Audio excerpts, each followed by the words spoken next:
Il a frappé les Égyptiens. Amen. Et il a épargné les enfants d'Israël. Amen. Et en ce temps-là, le sang était chimique. Aujourd'hui, le sang est spirituel. Amen. Et nous avons aussi un agneau qui est spirituel. Ce sang avait coulé à la croix. Et nous n'avons pas besoin du sang chimique, mais on a besoin de la vie qui était dans le sang. Et cette vie est revenue en ce temps de la fin. C'est cette vie qui vit au-dedans de nous. Parce qu'il a dit dans peu de temps, le monde ne me verra plus, mais vous me verrez, parce que je serai avec vous, et même au-dedans de vous. Son sang avait séché, mais la vie existe. Et c'est cette vie qui rentre en nous. Amen. Alors écoutez ce que le prophète dit dans le signe, prêché en 63, paragraphe, c'est 62. Écoute, le sang était donc un signe ou une marque d'identité. Donc le sang identifiait quelque chose.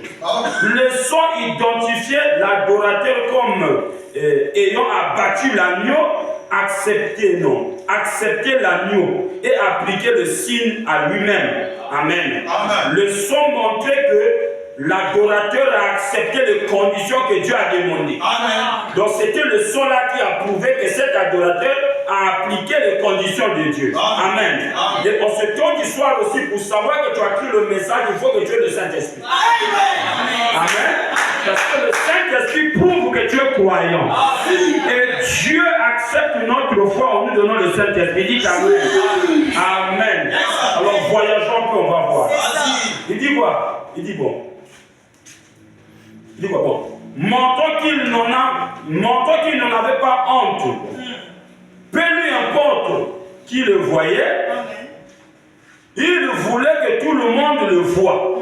Et le sang était placé dans une position telle que tous ceux qui passaient par là pouvaient voir le signe. Amen. Donc, peu importe qui voyait ou bien qui disait ce qu'il a dit, l'Éternel avait demandé que le sang de cet animal soit placé sur les linteaux de votre porte. Pour que tous ceux qui passent voient que toi tu pries. Tous ceux qui passent voient que tu es croyant de Jéhovah. Tous ceux qui passent croient que tu as cru le message de Moïse. Amen. Et si le sang n'était pas appliqué sur les linteaux, c'était qu'en bas, l'ange allait frapper. Donc le signe devait être appliqué sur les linteaux pour que ça serve d'un témoignage. C'est quelqu'un comprend. Quelqu'un comprend. Donc l'adorateur n'a pas honte d'être appelé chrétien. Parce que le sang là prouvait que si un Égyptien était de passage, il voit le sang. Ceux-là sont des exaltés. Ceux-là sont ceux qui suivent Moïse.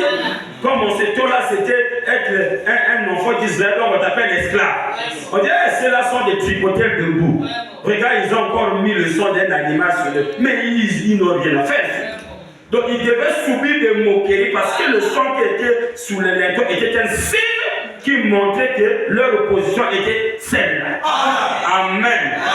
Et Frère Branham a dit quoi? Il dit, vous voyez, bon, beaucoup de gens veulent être chrétiens. Voilà. Mais ils aiment le faire en secret. Pour que personne ne sache qu'ils sont chrétiens. Les collègues qu'ils fréquentent, certains d'entre eux pensent que, eh bien, regardez, je veux être chrétien, mais je ne veux pas qu'un tel le sache. Voyez-vous? Eh bien, vous voyez, ce n'est pas le christianisme.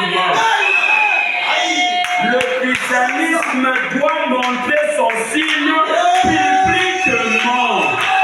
Est-ce que vous entendez là? Le christianisme doit montrer le signe publiquement. Même toute la famille sait que tu es dans le message. Amen. On ne doit pas avoir honte du christianisme. Le Christ n'avait pas honte de nous sauver. Nous aussi, on ne doit pas avoir honte de lui représenter sur la terre. Amen.